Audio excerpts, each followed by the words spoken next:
Hey folks, welcome to the XNA Roundup podcast. This is podcast number 8, and I'm your host, Nick the Dude. Thanks for tuning in. Here at the XNA Roundup podcast, we find the best games on the Xbox Live Community Games tab and give you the rundown on what's worth playing each and every week. Support this show by subscribing to our podcast via iTunes or YouTube. You can also link or embed our show on your blog, Twitter, or Facebook page.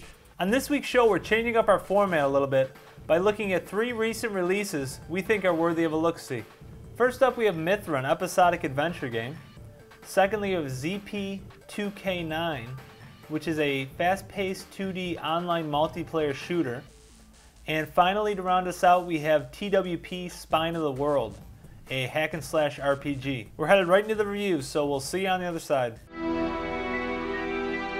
So Mithra is a short, episodic, puzzle-solving adventure game. Episode 1 takes place in an alien spaceship where you're imprisoned. Your goal is to escape your cell and eventually the ship you're stuck on. You switch between controlling 2 different characters, depending on what the puzzle that needs to be solved calls for. I'm hoping there will be even more character switching as this series progresses. The production value of the game is very high and professional looking, and the voice acting is surprisingly good. Hello? Anybody up there? Hello? Who's up there? Who is it? Yee, what are you?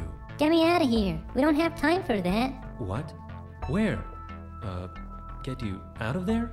But how? Mithra also has an intriguing story they actually kind of get into, although to be fair, not much plot is revealed in this, the first episode. The game itself can be completed pretty quickly if you know your way around a puzzle or two. We managed to make it through the entire episode in about an hour. The puzzles that you solve in Mithra aren't too difficult or frustrating, and seasoned gamers may want to look elsewhere for a more challenging experience. But the game does deliver a good dose of fun. Mithra is an ideal game for a younger audience, probably perfect for kids 9 to 13 years of age, and its content is suitable for that demographic as well. At 400 points for an hour or so of gameplay, it's hard to recommend Mithra to everyone, but it's exciting to see a community game with such high production value, fun gameplay, and an engaging story that should keep you invested over the arc of the series. Here we go. From the developer who brought you the classic community title, Zombie Smashers X4 Guitarpocalypse, comes ZP2K9, a side-scrolling multiplayer dual-stick shooter. It's not the easiest game to describe, but it is one of the easiest to pick up and just have some fun with. ZP2K9 is best played live against other players online.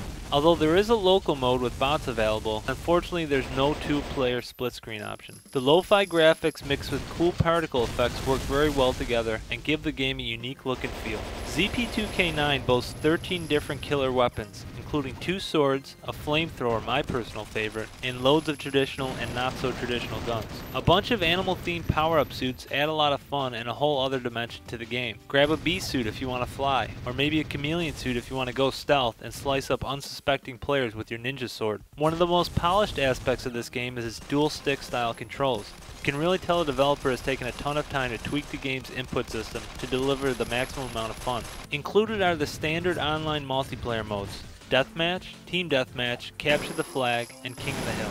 200 points and the game is well worth it. See you online.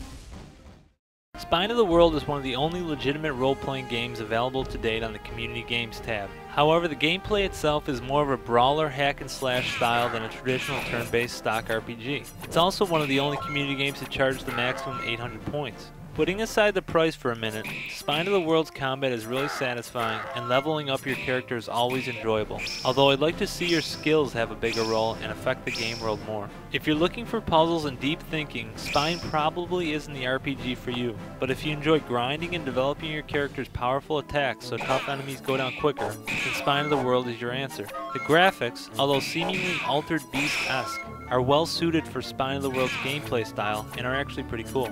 Once you beat the game's initial level as an adventurer, you can become one of 3 classes: a warrior, rogue, or wizard.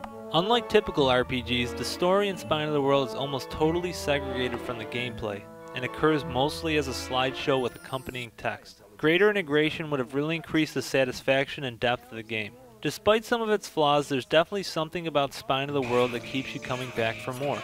It's hard not to compare Spine of the World with all the other amazing games out there priced 600 points cheaper.